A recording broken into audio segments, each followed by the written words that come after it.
Hello everyone, in this video we're going to go over question Roman numeral 2D, explain why the concept of social surplus can be an inadequate measure of social welfare.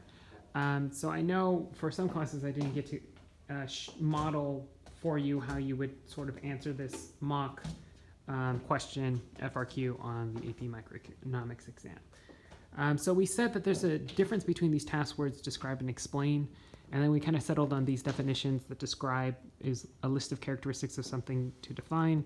Explain is a description and then goes a bit further. Some of you said there's reasoning involved, there's interpretation. And I like this idea that explanation involves relating one idea to a larger context or another idea / example. Okay. So in this model or mock FRQ, I have the task word explain why the concept of social surplus can be an inadequate measure of social welfare. And you can see it's kind of a dirty board from all the work I did today. We define social surplus, and since many of you said rightfully, when I asked what is social surplus, you said consumer surplus and producer surplus, which is appropriate for sure, right answer. But I also wanted to get further into this concept of thinking about what specifically it is. So social surplus is like an economic tool for measuring social welfare, right? And I said that it is the dollar net or net benefit of society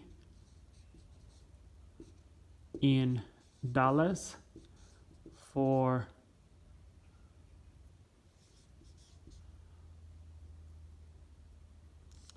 letting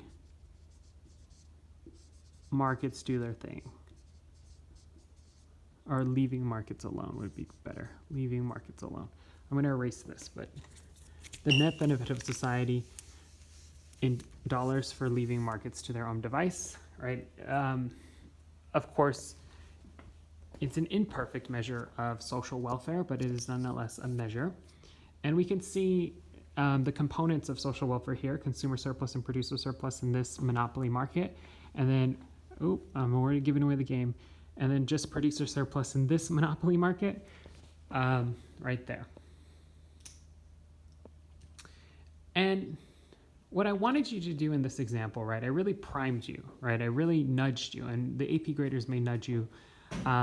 You can, in theory, answer this question and pretend these monopoly markets weren't there, and talked about the perfectly competitive model, and equally come up with valid explanations about the limitations of the social surplus as a concept of measuring social welfare in relation to the perfectly competitive model. But of course, we're going over imperfect competition this week and next week, and so I wanted us to use the monopoly market models that we've been thinking about in class.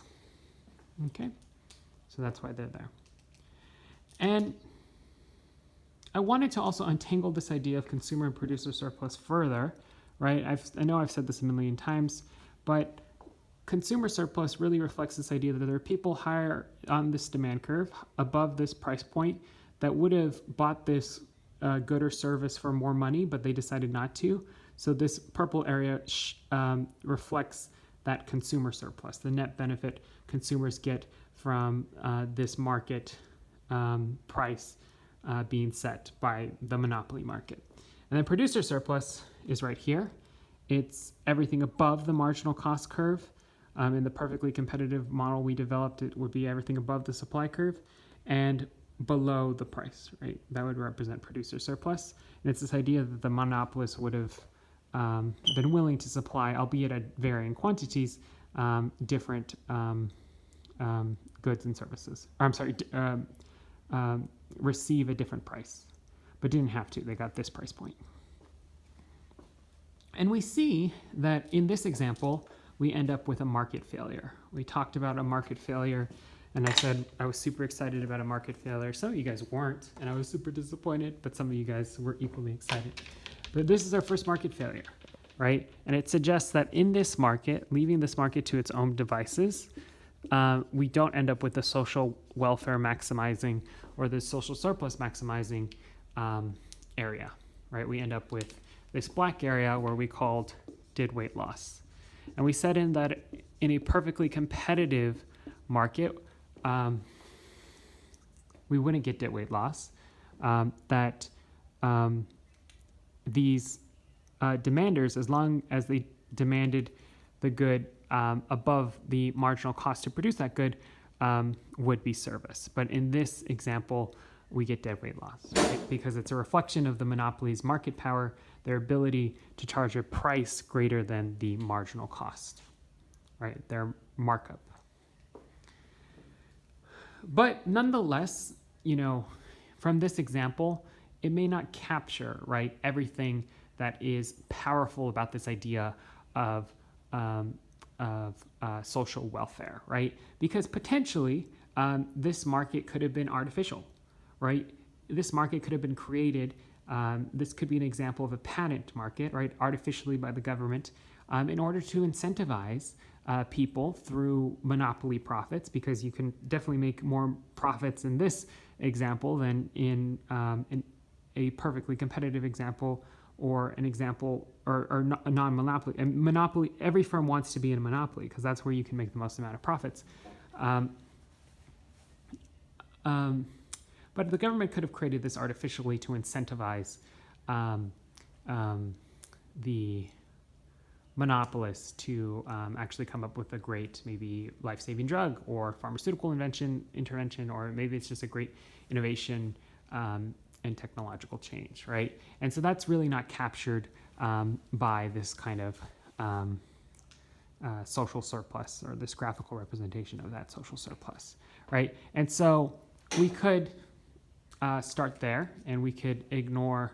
I forgot to say, this model assumes one thing. There's an important assumption built into this model, the assumption of one price, meaning that this monopolist cannot be price discriminating.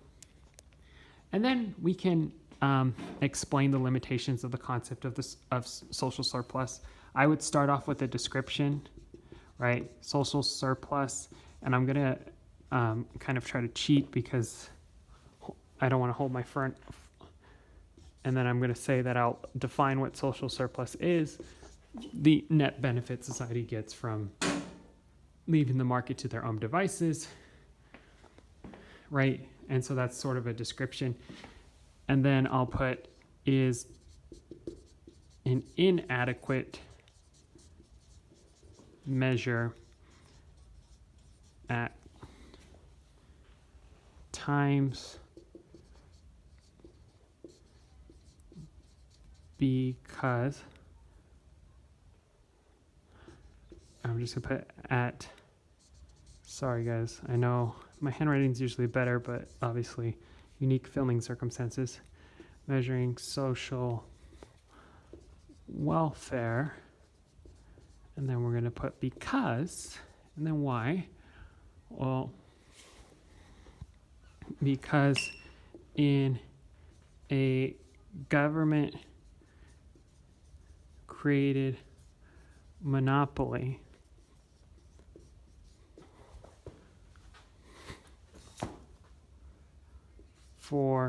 so this is explanation by example, a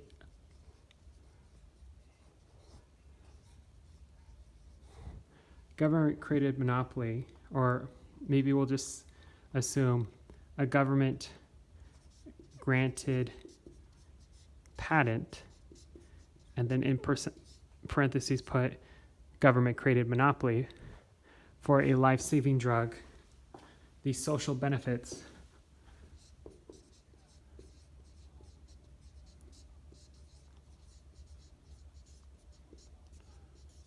from the drug, or the social benefits, I'm just going to put are not represented. But I would expect you to elaborate a little bit more.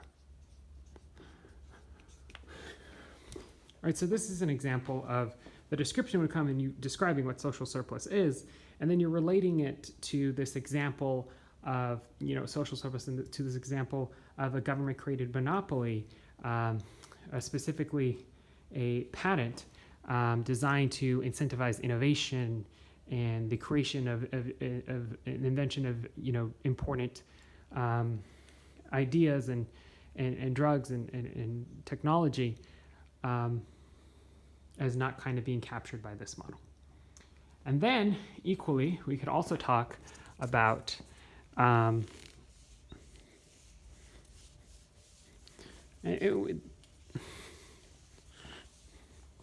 perhaps we can also talk about the limitations of social surplus with this model, in the sense that we could talk about this is an example of a perfectly